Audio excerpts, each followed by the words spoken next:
Olá, Carlos. Então começa aqui aquela nossa série de tutoriais de revisão que eu tinha comentado contigo na aula passada. Então eu vou começar por um tema que eu acho que você não tem muita dúvida, que é a utilização do verbo to be. Na aula passada você mencionou, não, isso aqui eu não tenho dificuldade, mas de qualquer forma eu vou registrar e vou deixar uma explicação gravada aqui, então, para você poder toda vez que você precisar de uma referência, que você precisar voltar aqui e tirar alguma dúvida, esse vídeo vai estar aqui à disposição. Eu vou tentar ser sucinto, por isso que eu já preparei o mapa. Então, vamos lá. Bom, a questão é a seguinte. Então, deixa eu dar um zoom aqui. Eu vou tentar deixar esse mapa aqui bem visível, tá? E bem focado. Então tá. Então a gente vai começar falando sobre o verbo to be. Bom, muito bem. Então o verbo to be, primeiro de tudo, eu preciso te dizer que ele é um verbo super importante, né? E ele é um verbo importante porque ele tem duas funções, principalmente, né? Então ele é um verbo e ele também é um verbo auxiliar. Como um verbo, ele tem dois significados, que são ser e estar. Então, por exemplo, se eu falar algo do tipo assim, ó, the book is old, ou seja, o livro é velho, and the book is on the table, o livro está sobre a mesa.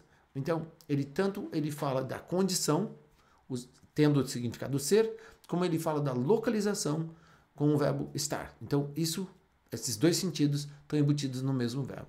E como verbo auxiliar, ele funciona para que eu possa gerar frases negativas ou frases interrogativas, e eu vou mostrar alguns exemplos disso aqui agora. Eu coloquei aqui do lado um nodo flutuante que eu chamei de outros auxiliares.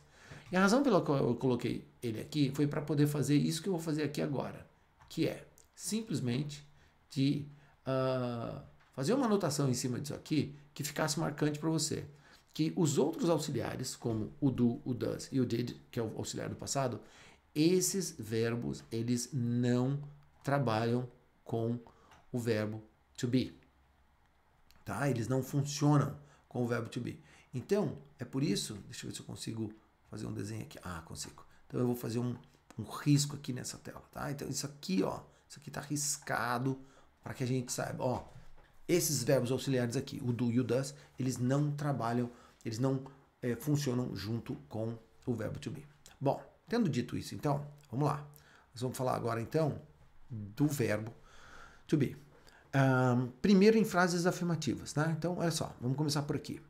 Deixa eu simplesmente desacionar isso aqui agora, que eu já pontuei aquilo que eu precisava pontuar. Então, olha só, eu criei aqui 3 áreas. Hashtag 1 são as frases afirmativas. Então, olha só, Brazil is a big country. Então, olha só, o verbo to be funciona sozinho aqui. Percebe que não tem nenhum desses auxiliares aparecendo aqui de forma nenhuma. Então, o verbo to be aqui, ele funciona sozinho. Brazil is a big country, Brazil is in South America, Brazil is the biggest country in South America. Né? Então, o Brasil é um país grande, o Brasil fica na América do Sul e o Brasil também é o maior dos países na América do Sul. Quando eu quiser transformar isso numa frase negativa, a única coisa que eu preciso fazer é acoplar ao verbo to be a partícula negativadora, né? Que ela nega essa frase, ela nega uma afirmação, então eu encosto o not no verbo to be. So, Brazil is not the biggest country in the world. O Brasil não é o maior país do mundo. E o Brasil aqui, simplesmente, eu fiz em módulos aqui, né? Só para a gente deixar bem separado e eu pudesse mostrar para você, ó. É assim que eu faço a negativa, ou seja, eu acoplo a partícula negativadora, o not, no verbo to be. E numa frase ficaria dessa forma. Brazil is not the biggest country in the world. Muito bem. E quando eu quiser fazer perguntas, o que eu faço? Eu pego esse cara, que é o verbo to be, e trago ele para o início da frase. Então a pergunta fica: Is Brazil the biggest country in South America? Yes, it is. Então percebe que eu uso ele na pergunta, colocando ele no início da frase, e eu uso ele na resposta. Yes, it is.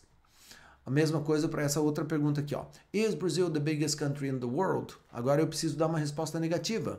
Então a resposta é no. No, it. E onde é que vai a partícula negativa? Ela vai encostada junto com o verbo to be. No, it's not. E basicamente é isso, tá? Então esse primeiro exemplo aqui foi simplesmente para eu usar a forma singular do verbo to be, que é o is. E agora eu vou fazer um exemplo com a forma plural, que é o are. Então eu peguei um exemplo aqui das pirâmides, né?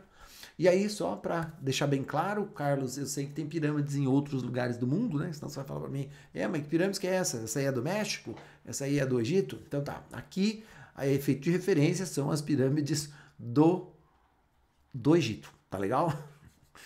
Então, só para pegar no pé do Santarém aí. Então, vamos lá. Exemplo. As pirâmides, né? The pyramids are very big. Então, pirâmides é plural, verbo to be no plural. Ó, the pyramids are in Egypt. Ou seja, as pirâmides elas ficam no Egito. E as pirâmides são muito famosas. Ok. Para fazer uma frase negativa, né? The pyramids are not very small. Então, o que eu faço? Pego a partícula not e eu acoplo ela onde? Acoplo ela junto com o verbo to be. The pyramids are not in Israel, né? Então, Israel fica lá naquela região, mas as pirâmides não ficam lá. E para fazer uma frase interrogativa, eu trago o verbo to be para o início da frase. Então, antes do sujeito, no caso, certo? Então, are the pyramids very old?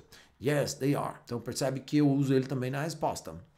Are the pyramids very small? No, they are not. E aí, para dar uma resposta negativa, eu acoplo de novo a partícula negativa no verbo to be. E dessa forma, a gente acabou de fazer uma revisão de como funciona o verbo to be. Beleza?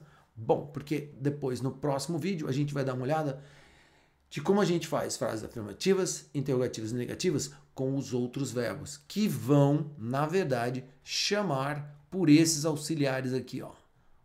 Os auxiliares do, does e, no caso, did, quando for o passado, tá? Então, isso aqui tá aqui, né? Foi colocado aqui. Olha só o símbolo negativo aqui em cima, só para a gente saber que eles não são usados em conjuntos com o verbo to be. E basicamente é isso.